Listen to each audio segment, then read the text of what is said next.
بالتاريخ، أنا أقول لكم مو كرسمي، لقولي بالتاريخ فد يوم الفرس تعاونوا مع العرب ضد اليهود والصهاينة في كل مراحل الصدام بين الأمة وبين الصهاينة وبين المسلمين وبين الصهاينة، كان الفرس هم حلفاء للصهاينة. شنو هذا ننخدع مجرد الشعار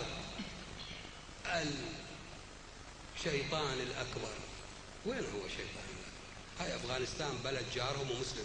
شنو أفغانستان مو مسلمة؟ شنو ماسونيين؟ شنو مسلمين ورايحين بالإسلام إلى أكثر ما يقول من اللازم. يطلع المفتي أو شو يسموه الفقيه، هذا بلد مسلم ونرفض ضربة عمليا على الأرض.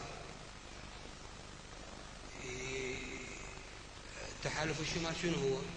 أداة بيد أمريكا، يعني هي مقدمة الجيش الأمريكي، يعني علني دعموا بالمال والسلاح وغلقوا الحدود ومنع أي واحد من المجاهدين اللي ألقى القبض عليه وشده، ومنعوا لا طلقة ولا بندقية تروح إلا اللي يوصلوه لتحالف الشمال.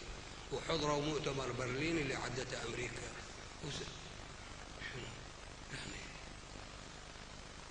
وأقاموا السفارة أول بلد في وزيارات متبادلة. وين هذا التصريح؟ وين الشيطان الأكبر؟ قبل عدوان 91 صار لقاء بين العراق وإيران، وأرسلنا نائب رئيس مسكة الثورة وتكلموا له كل ما تشتهون من أنهم وأن أمريكا يجب أن نقبضها. وصار العدوان، شفتوا إيران شنو اللي سوتها. يعني الطريقة اللي تحدثنا بها كانوا يظنون بأنه أكثر اندفاع من عدة في مواجهة الأمريكا، وهم استعدوا وطرحنا عليهم أن تذهب طائرات الحدود المدنية والعسكرية، ما راحت عنوة.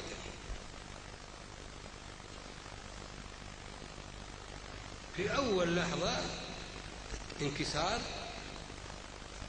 مهيئين تخطيط ودخلوا إلى المدن العراقية، والأذى اللي وقع في المدن العراقية من خلال التخطيط اللي روجوا إليه هو أضعاف ما وقع بالصواريخ والقنابل والطائرات الأمريكية في كل العدوان.